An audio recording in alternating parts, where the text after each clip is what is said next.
Eject, eject!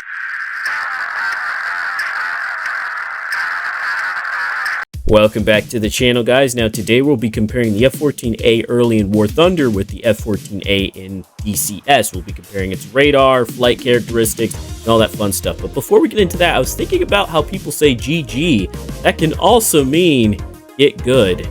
So that's something to look into when someone says GG in a match. Now in terms of the F-14A early, it doesn't have a TCS pod, unlike the F-14A. So there is a couple small differences between the early and the normal A.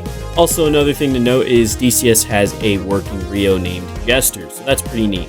But before we compare these aircraft, make sure to throw the subscribe button off a cliff and join the Discord down below. Anyway, let's get into the comparison.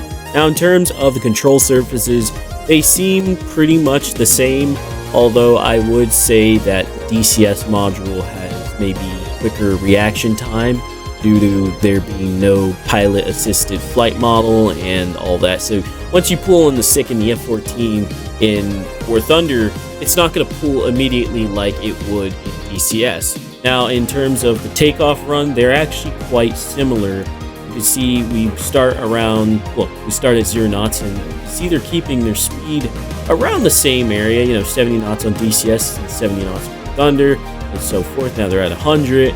But I will say the DCS module is able to rotate and get into the air a lot quicker than the F-14 is inside WarThunder, which is something to know, unless you bang the tail against the ground, then of course you get in the air.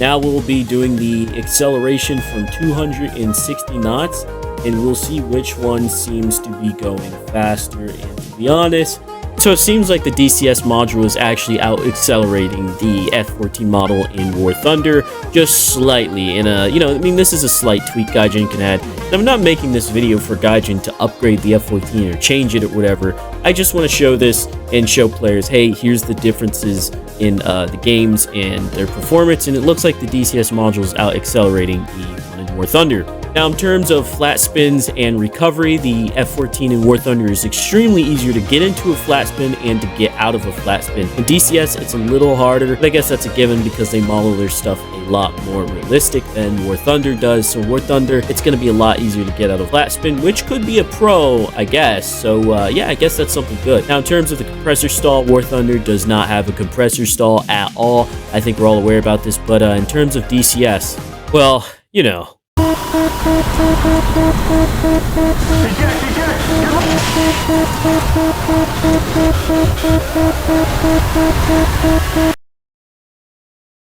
So in terms of the wing speed of WarThunder in DCS, I will give this one to DCS because you could deflect the wings fully back if you're on the ground. For some reason in WarThunder you cannot unless you're going at a high speed, which is a little weird. Now the AOA test, at low speeds, the F-14 in DCS wins because once you pull on the stick, it doesn't matter what speed you're going, the aircraft will go full elevator. And you can see this at a high speed AOA test, the wings rip off because of this reason. In WarThunder, it will not do this even if you're using sim controls, which is something pretty cool, I guess. Now in terms of the climb rate, the F-14 in WarThunder seems to actually perform better in the climb than the one in DCS. So that's a pro for the WarThunder F-14. It will climb better.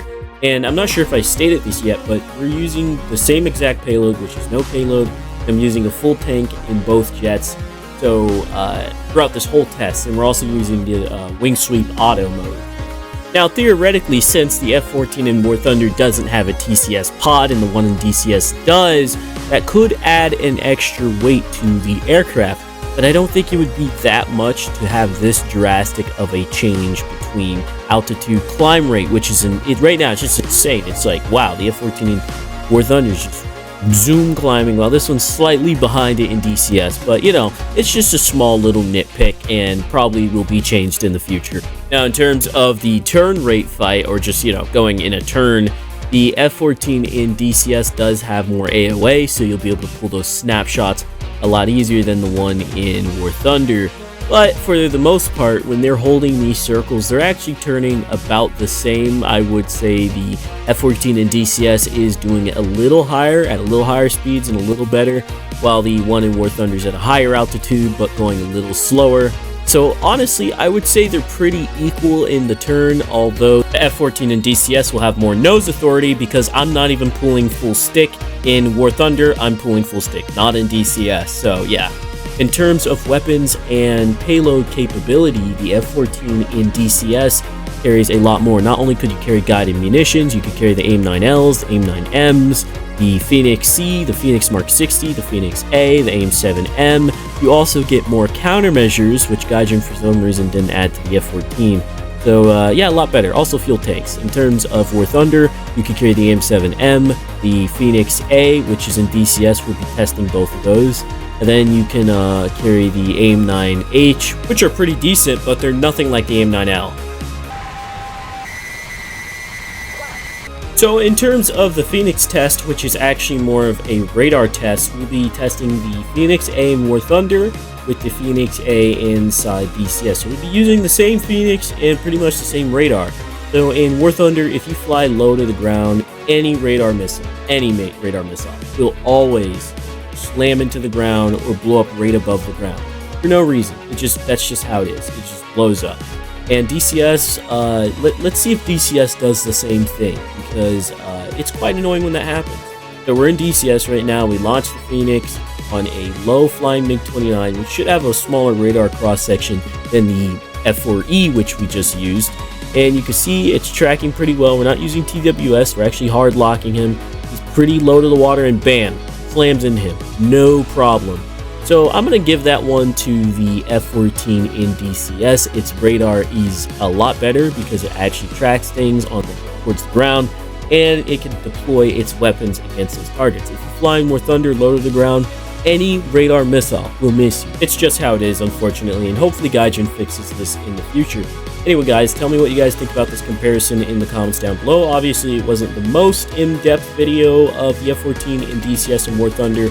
It was a very simplistic one. I just want to show you guys how they both perform. Anyway, guys, thank you for watching. Make sure to join the Discord down below, and don't forget to throw the subscribe button off a cliff.